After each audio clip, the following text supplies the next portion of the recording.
ಆತ್ಮೀಯ ವಿದ್ಯಾರ್ಥಿಗಳೇ, ಇತಿಹಾಸ ದೀಪಿಕಾ ಯೂಟ್ಯೂಬ್ ವಾಹಿನಿಗೆ ಹಾರ್ದಿಕ ಸ್ವಾಗತ. ವಿದ್ಯಾರ್ಥಿಗಳೇ, ಈ ಒಂದು ವಿಡಿಯೋದಲ್ಲಿ 2021-22ನೇ ಸಾಲಿನ ದ್ವಿತೀಯ PUC ಇತಿಹಾಸ ವಿಷಯಕ್ಕೆ ಸಂಬಂಧಪಟ್ಟಂತೆ ಭಾಗ 1ರಲ್ಲಿ ಬರುವಂತಹ ಅಧ್ಯಾಯ 1ರ 1 ಅಂಕದ 2 ಅಂಕದ ಮತ್ತು 5 ಅಂಕದ ಪ್ರಶ್ನೆಗಳಿಗೆ ಉತ್ತರಗಳನ್ನು ಈ ಒಂದು ವಿಡಿಯೋದಲ್ಲಿ ಬಿತ್ತರಿಸ್ತಾ ಇದ್ದೇನೆ. ಮೊದಲಿಗೆ 1 ಅಂಕದ ಪ್ರಶ್ನೆಗಳು, ಭಾಗ 1 ಅಂಕದ ಪ್ರಶ್ನೆಗಳು. ಈ ಕೆಳಗಿನ ಪ್ರತಿಯೊಂದು ಪ್ರಶ್ನೆಗಳಿಗೆ ಒಂದು ಪದ ಅಥವಾ ವಾಕ್ಯದಲ್ಲಿ ಉತ್ತರಿಸಿ. ಮೊದಲನೆಯ ಪ್ರಶ್ನೆ, ಇಂಡಿಯಾ ಎಂಬ ಪದವು ಯಾವ ಭಾಷೆಯಿಂದ ಬಂದಿದೆ? ಇಂಡಿಯಾ ಎಂಬ ಪದವು ಗ್ರೀಕ್ ಭಾಷೆಯಿಂದ ಬಂದಿದೆ. ಉತ್ತರ ಗ್ರೀಕ್ ಭಾಷೆ. ಎರಡನೆಯ ಪ್ರಶ್ನೆ, ಪ್ರಾಚೀನ ಕರ್ನಾಟಕದ ಮೇರೆ ಉಲ್ಲೇಖಿಸುವ ಗ್ರಂಥವನ್ನು ಹೆಸರಿಸಿ. ಪ್ರಾಚೀನ ಕರ್ನಾಟಕದ ಮೇರೆ ಉಲ್ಲೇಖಿಸುವಂಥ ಗ್ರಂಥದ ಹೆಸರು ಕವಿರಾಜ ಮಾರ್ಗ. ಪ್ರಶ್ನೆ ಸಂಖ್ಯೆ 3, ನಾಣ್ಯಶಾಸ್ತ್ರ ಎಂದರೇನು? ನಾಣ್ಯಶಾಸ್ತ್ರ ಎಂದರೆ ನಾಣ್ಯಗಳ ಕುರಿತ ವೈಜ್ಞಾನಿಕ ಅಧ್ಯಯನ. ನಾಣ್ಯಗಳ ಕುರಿತ ವೈಜ್ಞಾನಿಕ ಅಧ್ಯಯನವನ್ನು ನಾಣ್ಯಶಾಸ್ತ್ರ ಎಂದು ಕರೆಯಲಾಗುತ್ತದೆ. 4ನೆಯ ಪ್ರಶ್ನೆ, ಉತ್ಖನನ ಎಂದರೇನು? ಉತ್ಖನನ ಎಂದರೇನು? ಮೂಲಾಧಾರಗಳನ್ನು ಹೆಕ್ಕಿ ತೆಗೆಯಲು ಭೂಮಿಯನ್ನು ವೈಜ್ಞಾನಿಕವಾಗಿ ಅಗೆಯುವುದನ್ನು ಉತ್ಖನನ ಎಂದು ಕರೆಯಲಾಗುತ್ತದೆ. ಪ್ರಶ್ನೆ ಸಂಖ್ಯೆ 5, ಬುದ್ಧ ಚರಿತವನ್ನು ಬರೆದವರು ಯಾರು? ಬುದ್ಧ ಚರಿತವನ್ನು ಬರೆದವರು ಯಾರು? ಬುದ್ಧ ಚರಿತವನ್ನು ಬರೆದವನು ಅಶ್ವಘೋಷ. ಅಶ್ವಘೋಷ ಬುದ್ಧ ಚರಿತವನ್ನು ರಚಿಸಿದನು. 6ನೆಯ ಪ್ರಶ್ನೆ, ಪ್ಲಿನಿಯ ಪ್ರಸಿದ್ಧ ಗ್ರಂಥ ಯಾವುದು?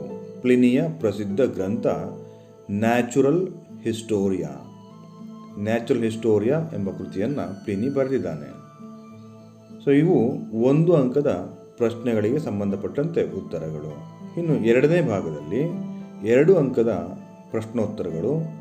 ಇಲ್ಲಿ ನೀವು ಗಮನಿಸಬೇಕಾಗಿದ್ದು, ನಿಮ್ಮ ಟೆಕ್ಸ್ಟ್ ಬುಕ್ಕಿಗೆ ಪಠ್ಯಪುಸ್ತಕಕ್ಕೆ ಸಂಬಂಧಪಟ್ಟಂತೆ 2021-22ನೇ ಸಾಲಿನ ಪ್ರಶ್ನೆಗಳನ್ನು ಗಮನಿಸ್ತಾಯಿದ್ರೆ ಕೆಲವು ಪ್ರಶ್ನೆಗಳನ್ನು 4ನೇ ಭಾಗಕ್ಕೆ ಶಿಫ್ಟ್ ಮಾಡಲಾಗಿದೆ. ಹಾಗಾಗಿ ಇಲ್ಲಿ 1ನೇ ಭಾಗದಲ್ಲಿ ಅಂತ ಬರೋ ಪ್ರಶ್ನೆಗಳನ್ನು ಮಾತ್ರ ನಾನಿಲ್ಲಿ ವಿವರಿಸ್ತಾ ಇದ್ದೇನೆ.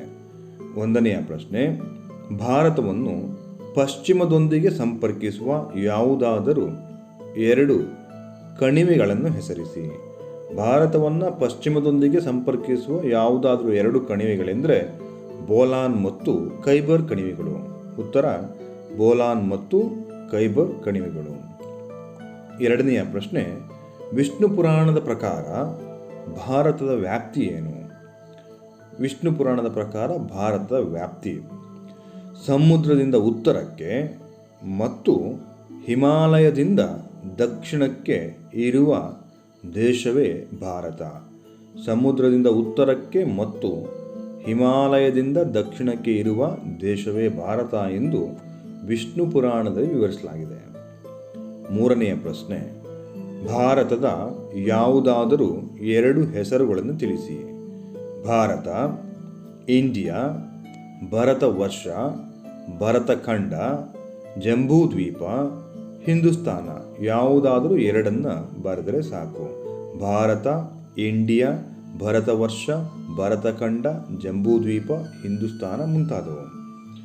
4ನೆಯ ಪ್ರಶ್ನೆ, ಭಾರತದ ಯಾವುದಾದರೂ 2 ನೈಸರ್ಗಿಕ ಲಕ್ಷಣಗಳನ್ನು ತಿಳಿಸಿ. ಫಿಸಿಕಲ್ ಫೀಚರ್ಸ್, ನೈಸರ್ಗಿಕ ಲಕ್ಷಣಗಳು. 6 ನೈಸರ್ಗಿಕ ಲಕ್ಷಣಗಳಿವೆ. ಯಾವುದಾದರೂ 2 ಬರೆದರೆ ಸಾಕು. ಹಿಮಾಲಯ ಪರ್ವತಗಳು, ಉತ್ತರದ ಬಯಲುಗಳು, ಮರುಭೂಮಿ, ಪರ್ವತಗಳು, ದಖನ್ ಪ್ರಸ್ಥಭೂಮಿ, ತೀರ ಪ್ರದೇಶಗಳು. 5, ಭಾರತದ ಯಾವುದಾದರೂ 2 ಪರ್ವತಗಳನ್ನು ಹೆಸರಿಸಿ. ಭಾರತದ ಯಾವುದಾದರೂ 2 ಪರ್ವತಗಳು. ಹಿಮಾಲಯ ಪರ್ವತಗಳು, ಅರಾವಳಿ ಪರ್ವತ, ವಿಂಧ್ಯ ಪರ್ವತ, ಸಾತ್ಪುರ, ಸಹ್ಯಾದ್ರಿ, ನೀಲಗಿರಿ ಇತ್ಯಾದಿ. ಇವುಗಳಲ್ಲಿ ಯಾವುದಾದರೂ ಎರಡು. ಹಿಮಾಲಯ, ಅರಾವಳಿ, ವಿಂಧ್ಯ, ಸಾತ್ಪುರ, ಸಹ್ಯಾದ್ರಿ, ನೀಲಗಿರಿ ಇತ್ಯಾದಿ. 6ನೆಯ ಪ್ರಶ್ನೆ. ಕವಿರಾಜ ಮಾರ್ಗದ ಪ್ರಕಾರ ಕರ್ನಾಟಕದ ವಿಸ್ತಾರವೇನು?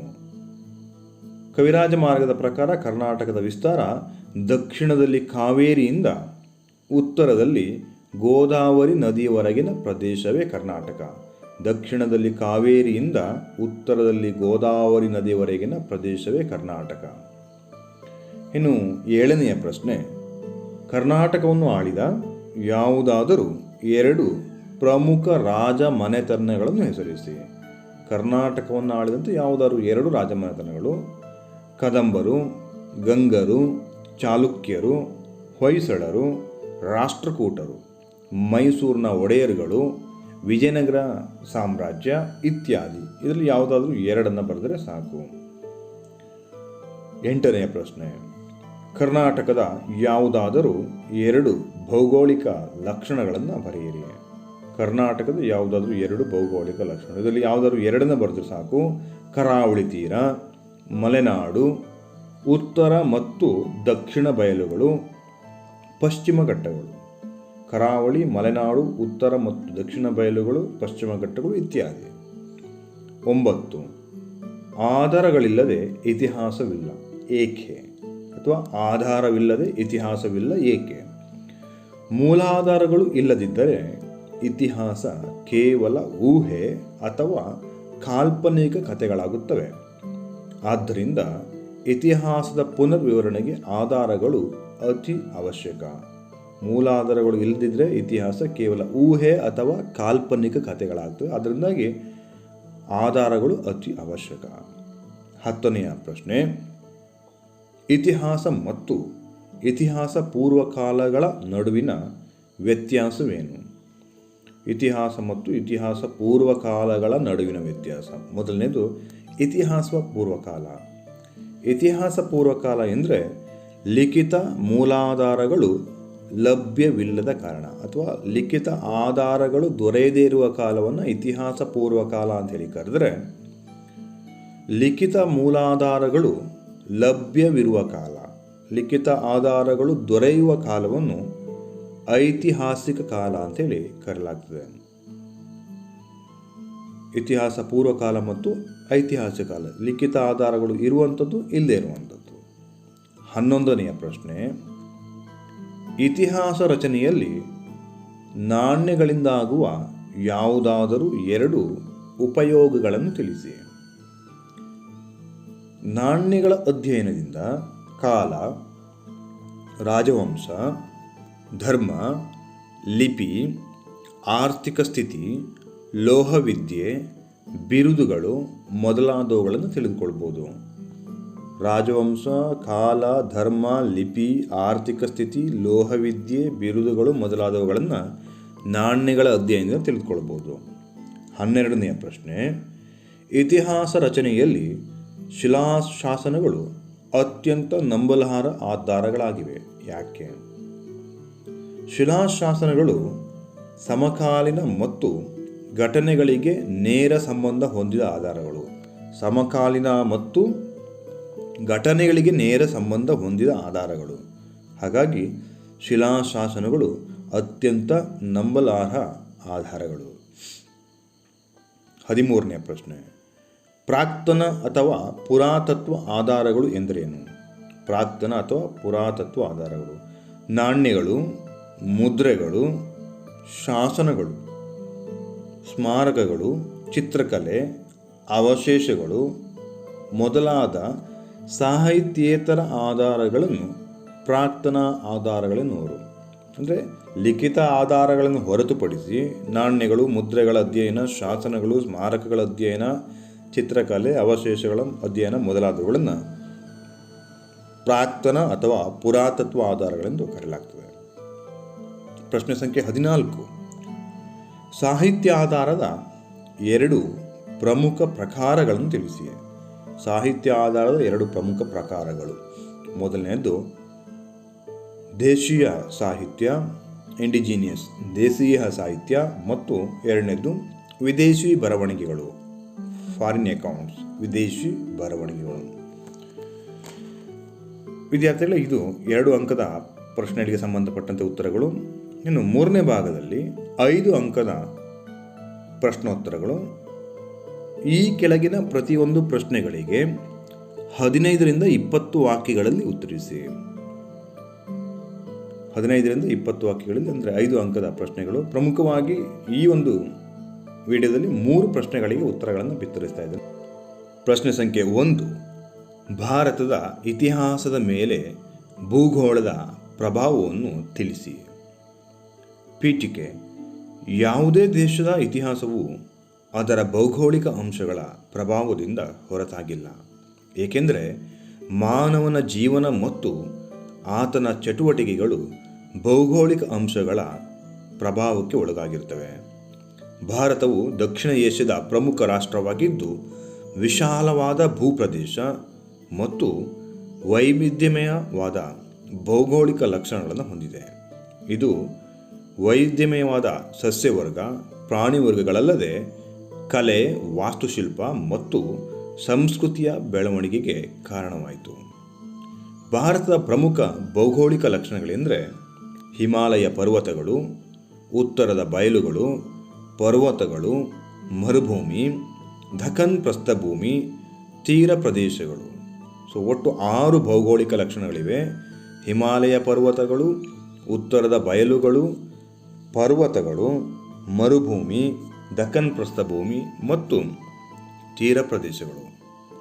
ಒಂದೊಂದಾಗಿ ನೋಡುವ. ಮೊದಲನೇದು, ಹಿಮಾಲಯ ಪರ್ವತವು ಭಾರತದ ಉತ್ತರದ ರಕ್ಷಣಾ ಕೋಟೆಯಂತಿದೆ.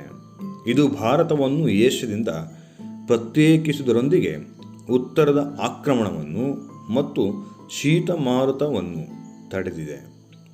ಹಿಮಾಲಯವು ಸದಾಕಾಲ ಹರಿಯುವ ನದಿಗಳಾದ ಸಿಂಧೂ, ಗಂಗಾ, ಬ್ರಹ್ಮಪುತ್ರ ಹಾಗೂ ಅವುಗಳ ಉಪನದಿಗಳಿಗೆ ಜನ್ಮ ನೀಡಿದೆ. 2, ಉತ್ತರದ ಬಯಲುಗಳು. ಇದನ್ನು ಗಂಗಾ ಮತ್ತು ಸಿಂಧೂ ಬಯಲು ಎಂದು ಕರೆಯಲಾಗುತ್ತಿದ್ದು, ಅತ್ಯಂತ ಸಮೃದ್ಧಿಯಿಂದ ಕೂಡಿದ್ದು, ನಾಗರಿಕತೆ ಮತ್ತು ಸಾಮ್ರಾಜ್ಯಗಳ ತೊಟ್ಟಿಲು ಎನಿಸಿಕೊಂಡಿದೆ. ಇಲ್ಲಿ ಸಿಂಧೂ ಮತ್ತು ವೈದಿಕ ಸಂಸ್ಕೃತಿಗಳು ಬೆಳೆದವು. ಉತ್ತರದ ಕಣಿವೆಗಳಾದ ಖೈಬರ್, ಬೋಲಾನ್ ಮುಂತಾದ ಭಾರತೀಯರಿಗೆ ಪಾಶ್ಚಿಮಾತ್ಯರೊಂದಿಗೆ ವಾಣಿಜ್ಯ ಹಾಗೂ ಸಾಂಸ್ಕೃತಿಕ ಸಂಬಂಧಗಳಿಗೆ ಹಾಗೂ ಪಾಶ್ಚಿಮಾತ್ಯರ ದಾಳಿಗೆ ದಾರಿ ಮಾಡಿಕೊಟ್ಟಿದೆ. 3, ಪಶ್ಚಿಮದ ಮರುಭೂಮಿ ಮತ್ತು ದಖನ್ ಪ್ರಸ್ಥಭೂಮಿ. ಪಶ್ಚಿಮದ ಮರುಭೂಮಿ ಮತ್ತು ದಖನ್ ಪ್ರಸ್ಥಭೂಮಿ. ಇಲ್ಲಿಯ ದಟ್ಟವಾದ ಕಾಡುಗಳು ಮತ್ತು ಕಠಿಣ ಪರಿಸ್ಥಿತಿಗಳು ಜನರನ್ನು ಪರಿಶ್ರಮಿಗಳು ಮತ್ತು ಯುದ್ಧಪ್ರಿಯರನ್ನಾಗಿಸಿವೆ. ದಕ್ಷಿಣದ ಬಯಲಿನಲ್ಲಿ ಅನೇಕ ಸಾಮ್ರಾಜ್ಯಗಳು ಏಳಿಗೆ ಕಂಡಿವೆ. ಇಲ್ಲಿಯ ಬೆಟ್ಟಗುಡ್ಡಗಳು ಬೃಹತ್ ಗುಹಾಂತರ ದೇವಾಲಯಗಳ ನಿರ್ಮಾಣಕ್ಕೆ ಕಾರಣ ಆದವು. ಹಲವಾರು ಬೆಟ್ಟಗುಡ್ಡಗಳಿರುವುದಾಗಿ ಬೃಹತ್ ಗುಹಾಂತರ ದೇವಾಲಯಗಳು ಈ ದಖನ್ ಪ್ರಸ್ಥಭೂಮಿಯ ಪ್ರದೇಶದಲ್ಲಿ ನಿರ್ಮಾಣವಾಗಿರೋದನ್ನು ಗಮನಿಸಬಹುದು. ಹಿಮಾಲಯ ಪರ್ವತಗಳು ರಕ್ಷಣಾ ಕೋಟೆ, ಹಾಗೆ ಏಷ್ಯಾದಿಂದ ಪ್ರತ್ಯೇಕ ಮಾಡುವಂಥದ್ದು. ಉತ್ತರದ ಆಕ್ರಮಣಗಳು ಶೀತ ಮಾರುತಗಳಿಂದ ರಕ್ಷಣೆ ಮಾಡಿದರೆ, ಉತ್ತರದ ಬಯಲುಗಳು ಒಂದು ವಿಶೇಷ ಸಂಸ್ಕೃತಿ ಮತ್ತು ನಾಗರಿಕತೆಗಳ ಬೆಳವಣಿಗೆಗೆ ಪ್ರಭಾವ ಬೀರಿದವೆ. ಹಾಗೆ ಪಶ್ಚಿಮದ ಮರುಭೂಮಿ ಮತ್ತು ದಖನ್ ಪ್ರಸ್ಥಭೂಮಿಗಳು ಹಲವಾರು ಗುಹಾಂತರ ದೇವಾಲಯಗಳ ನಿರ್ಮಾಣಕ್ಕೆ ಪ್ರಯೋಜನವಾಗಿವೆ. ಇನ್ನು ಸಮುದ್ರ ತೀರಗಳು. ದಕ್ಷಿಣದ ಸಮುದ್ರಗಳು ಪ್ರಾರಂಭದಲ್ಲಿ ರಕ್ಷಣಾ ಬೇಲಿಗಳಾದರೆ, ಅಂದರೆ ಆರಂಭದಲ್ಲಿ ಅವು ರಕ್ಷಣೆ ಮಾಡಿದರೆ, ನಂತರದ ದಿನಗಳಲ್ಲಿ ಜಗತ್ತಿನ ಇತರ ಭಾಗಗಳೊಂದಿಗೆ ಸಂಪರ್ಕ ಬೆಳೆಸುವ ಸಾಧನಗಳಾದವು. ಇವು ವೈವಿಧ್ಯಮಯ ವೃತ್ತಿ ಹಾಗೂ ಸಾಂಸ್ಕೃತಿಕ ಕೇಂದ್ರಗಳ ಬೆಳವಣಿಗೆಗೆ ನೆರವಾದವು. 5, ಭಾರತದ ವೈವಿಧ್ಯಪೂರ್ಣ ವಲಯ ಮತ್ತು ಭೌಗೋಳಿಕ ಭಿನ್ನತೆ ದ್ರಾವಿಡ, ಆಲ್ಪೈನ್, ಮಂಗೋಲಾಯ್ಡ್ ಮುಂತಾದ ಜನಾಂಗ ಮತ್ತು ವಿವಿಧ ಭಾಷೆಗಳು ಹಾಗೂ ಸಂಸ್ಕೃತಿಯ ಬೆಳವಣಿಗೆಗೆ ನಾಂದಿಯಾಯಿತು. 6, ಉತ್ತರ ಮತ್ತು ದಕ್ಷಿಣದ ನದಿ ಬಯಲುಗಳು ಕೃಷಿ ಅಭಿವೃದ್ಧಿಗೆ, ಧಾರ್ಮಿಕ, ಸಾಂಸ್ಕೃತಿಕ, ವಾಣಿಜ್ಯ ಕೇಂದ್ರಗಳ ಏಳಿಗೆಗೆ ಕಾರಣವಾಯಿತು. 7, ಭಾರತದಲ್ಲಿ ದೊರೆಯುವ ಮರಳುಗಲ್ಲು, ಗ್ರಾನೈಟ್ ಮತ್ತು ಅಮೃತ ಶಿಲೆಗಳಿಂದಾಗಿ ಅರಮನೆ, ಕೋಟೆ, ದೇವಾಲಯಗಳು ಹಾಗೂ ವಾಸ್ತುಶಿಲ್ಪ ಬೆಳವಣಿಗೆಗೆ ಸಾಕ್ಷಿಯಾಯಿತು. ಉದಾಹರಣೆಗೆ ದೆಹಲಿ ಕೋಟೆ, ಆಗ್ರಾ ಕೋಟೆ ಅಥವಾ ದೇವಾಲಯಗಳು ಇತ್ಯಾದಿ. ಉಪಸಂಹಾರ: ಭಾರತದ ವೈವಿಧ್ಯ ಭೌಗೋಳಿಕ ಲಕ್ಷಣಗಳಿಂದಾಗಿ ಭಾರತದ ಇತಿಹಾಸವು ವಿವಿಧತೆಯನ್ನು ಮೈಗೂಡಿಸಿಕೊಳ್ಳಲು ಸಾಧ್ಯವಾಯಿತು. ಇದು ವೈವಿಧ್ಯಮಯ ಪ್ರಾಣಿ ಮತ್ತು ಸಸ್ಯವರ್ಗ ಹಾಗೂ ವಿವಿಧ ಜನಾಂಗ, ಭಾಷೆ, ಆಚಾರ ವಿಚಾರ, ಆಹಾರ ಪದ್ಧತಿಗಳ ಬೆಳವಣಿಗೆಗೆ ದಾರಿ ಮಾಡಿಕೊಟ್ಟು ಹಾಗೂ ಭಾರತವನ್ನು ಒಂದು ಉಪಖಂಡವನ್ನಾಗಿಸಿವೆ. ಅಂದರೆ ವೈವಿಧ್ಯಮಯವಾದ ಭೌಗೋಳಿಕ ಲಕ್ಷಣಗಳಿಂದಾಗಿ ಭಾರತದ ಇತಿಹಾಸ ಒಂದು ವೈವಿಧ್ಯತೆಯಲ್ಲಿ ಏಕತೆಯನ್ನು ಸಾಧಿಸುವ ಒಂದು ರಾಷ್ಟ್ರವನ್ನಾಗಿ, ಹಾಗೆ ವೈವಿಧ್ಯಮಯವಾದಂಥ ಪ್ರಾಣಿವರ್ಗ, ಸಸ್ಯವರ್ಗ, ವಿವಿಧ ಜನಾಂಗಗಳನ್ನು ಹೊಂದಿರುವಂಥದ್ದು, ವಿವಿಧ ಭಾಷೆಗಳನ್ನು ಹೊಂದಿರುವಂಥದ್ದು, ಹಲವಾರು ಆಚಾರ ವಿಚಾರಗಳು, ಬೇರೆ ಬೇರೆ ರೀತಿಯ ಆಹಾರ ಪದ್ಧತಿಗಳನ್ನು ಹೊಂದಲು ಸಹಕಾರಿಯಾಗಿದೆ ಮತ್ತು ಇದು ಒಂದು ಉಪಖಂಡವನ್ನಾಗಿಸುವ, ಭಾರತವನ್ನು ಒಂದು ಉಪಖಂಡವನ್ನಾಗಿಸುವಲ್ಲಿ ಭೂಗೋಳ ಪ್ರಭಾವ ಬೀರಿದೆ. ಇನ್ನು ಎರಡನೆಯ ಪ್ರಶ್ನೆ, ಭಾರತದ ಇತಿಹಾಸ ರಚನೆಗೆ ವಿದೇಶಿ ಬರಹಗಾರರ ಕೊಡುಗೆಗಳನ್ನು ಕುರಿತು ಟಿಪ್ಪಣಿ ಬರೆಯಿರಿ. ಭಾರತದ ಇತಿಹಾಸ ರಚನೆಗೆ ವಿದೇಶಿ ಬರಹಗಾರರು ಅಂದರೆ ಫಾರಿನ್ ಅಕೌಂಟ್ಸ್ಗಳ ಕೊಡುಗೆಗಳು. ಪೀಠಿಕೆ: ಭಾರತದ ಇತಿಹಾಸದಲ್ಲಿ ವಿದೇಶಿ ಬರಹಗಾರರು ಅತ್ಯಮೂಲ್ಯವಾದ ಮಾಹಿತಿಗಳನ್ನು ಒದಗಿಸುವವರು.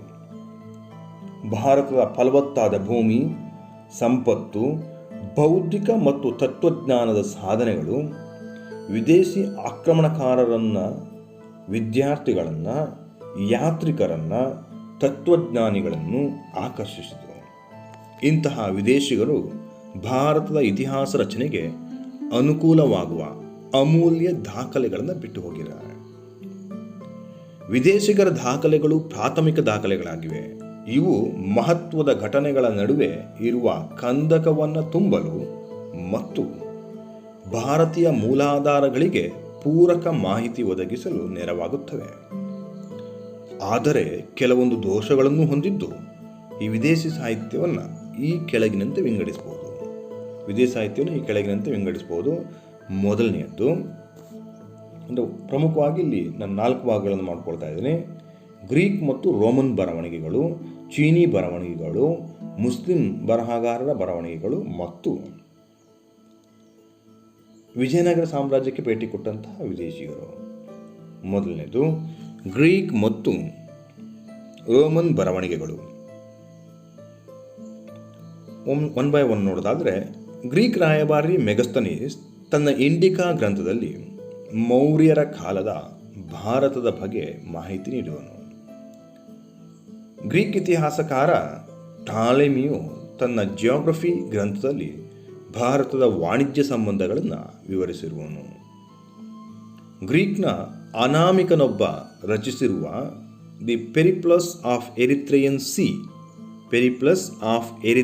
ಸಿ ಗ್ರಂಥವು ಭಾರತದ ಕಡಲ ತೀರದ ನಗರ ಮತ್ತು ವಸ್ತುಗಳ ಉತ್ಪಾದನೆ ಬಗ್ಗೆ ಅಮೂಲ್ಯ ಮಾಹಿತಿ ನೀಡಿದರೆ ರೋಮನ್ ಸಂಬಂಧಗಳ ಬಗ್ಗೆಯೂ ವಿವರಿಸುತ್ತದೆ.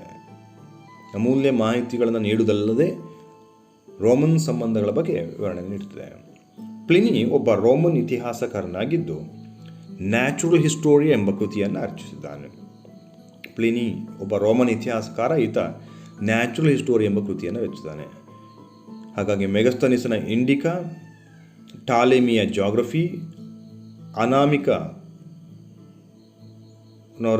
ಕೃತಿ ದಿ ಪೆರಿಪ್ಲಸ್ ಆಫ್ ಎರಿಥ್ರೇಯನ್ ಸಿ ಹಾಗೂ ಪ್ಲಿನಿಯ ನ್ಯಾಚುರಲ್ ಹಿಸ್ಟೋರಿಗಳು ಪ್ರಮುಖ ಕೃತಿಗಳು.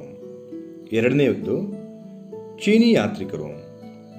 ಫಾಹಿಯಾನ್ ಅಶೋಕನ ಅರಮನೆ ಮತ್ತು ಗುಪ್ತರ ಆಡಳಿತ ಬಗ್ಗೆ ವಿವರಿಸಿದರೆ ಗೋಕೋಕಿ ಕೃತಿಯಲ್ಲಿ ವಿವರಿಸ್ತಾನೆ. ಹಾಗೆ ಹುಯನ್ಜಾಂಗ್ ತನ್ನ ಸಿಯುಕಿ ಗ್ರಂಥದಲ್ಲಿ ಧರ್ಮ, ಶಿಕ್ಷಣ, ಸಮಾಜ ಮತ್ತು ಆಡಳಿತ ಜೊತೆಗೆ ನರ್ಮದಾ ಕಾಳಗದಲ್ಲಿ ಹರ್ಷನ ಸೋಲಿನ ಬಗ್ಗೆ ವಿವರಿಸಿದರೆ, ಈತ್ ಸಿಂಗ್ ಸಹ ಒಬ್ಬ ಭಾರತಕ್ಕೆ ಭೇಟಿ ಕೊಟ್ಟಂತಹ ಚೀನಿ ಯಾತ್ರಿಕನಾಗಿದ್ದ. ಮೂರನೇದ್ದು ಮುಸ್ಲಿಂ ಬರಹಗಾರರು. ಮುಸ್ಲಿಂ ಇತಿಹಾಸಗಾರರಾದಂತಹ ಫಿರ್ದೌಸಿಯ ಶಹನಾಮ, ಬಾಬರ್ನ ಬಾಬರ್ನಾಮ, ಜಹಾಂಗೀರ್ನ ಜಹಾಂಗೀರ್ನಾಮ, ಅಬ್ದುಲ್ ಫಜಲ್ನ ಅಕ್ಬರ್ನಾಮ ಹಾಗೂ ಅರಬ್ ಪ್ರವಾಸಿಗಳಾದ ಸುಲೈಮಾನ್, ಆಲ್ಬೆರುನಿ ಮತ್ತು ಇಬನ್ ಬತೂತರ ಬರವಣಿಗೆಗಳು ಪ್ರಮುಖವಾದವು.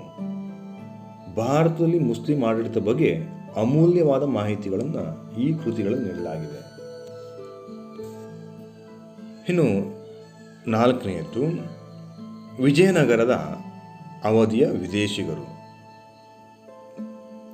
ವಿಜಯನಗರದ ಸಾಮ್ರಾಜ್ಯದ ಆಳ್ವಿಕೆ ಕಾಲದಲ್ಲಿ ಹಲವಾರು ವಿದೇಶಿಯರು ಭಾರತಕ್ಕೆ ಭೇಟಿ ಕೊಟ್ಟಿದ್ದರು. ಹಾಗಾಗಿ ಇದನ್ನೊಂದು ಪ್ರತ್ಯೇಕ ಪಾಯಿಂಟನ್ನು ಮಾಡಿಕೊಳ್ಳಲಾಗಿದೆ. ಇಟಲಿಯ ನಿಕೋಲೋ ಕಾಂಟಿ, ಪರ್ಷಿಯಾದ ಅಬ್ದುಲ್ ರಜಾಕ್, ಪೋರ್ಚುಗಲ್ನ ಬಾರ್ಬೋಸಾ ಮತ್ತು ಡೊಮಿಂಗೋ ಪೇಸ್, ರಷ್ಯಾದ ನಿಕೆಟಿನ್ ಮುಂತಾದವರು ವಿಜಯನಗರ ಮತ್ತು ಬಹಮನಿಗಳ ಇತಿಹಾಸಕ್ಕೆ ಬೇಕಾದ ಅಮೂಲ್ಯ ಮಾಹಿತಿಗಳನ್ನು ಒದಗಿಸಿದ್ದಾರೆ. ಇನ್ನು ಮೂರನೆಯ ಪ್ರಶ್ನೆ, ಭಾರತದ ಇತಿಹಾಸ ರಚನೆಗೆ ಪ್ರಾಕ್ತನ ಆಧಾರಗಳ ಮಹತ್ವವನ್ನು ಕುರಿತು ಬರೆಯಿರಿ. ಪ್ರಾಕ್ತನ ಆಧಾರಗಳು, ಆರ್ಕಿಯಾಲಜಿಕಲ್ ಸೋರ್ಸಸ್ಗಳ ಬಗ್ಗೆ ಬರೆಯಿರಿ. ಪೀಠಿಕೆ: ಇತಿಹಾಸ ರಚನೆಯಲ್ಲಿ ಪ್ರಾಕ್ತನ ಮೂಲಾಧಾರಗಳು ಅತಿ ಮುಖ್ಯವಾದವುಗಳು. ಪ್ರಾಕ್ತನ ಅಥವಾ ಪುರಾತತ್ವ ಮೂಲಾಧಾರಗಳು ಮಾನವರ ಜೀವನ ಮತ್ತು ಚಟುವಟಿಕೆಗಳ ಅವಶೇಷಗಳಾಗಿವೆ.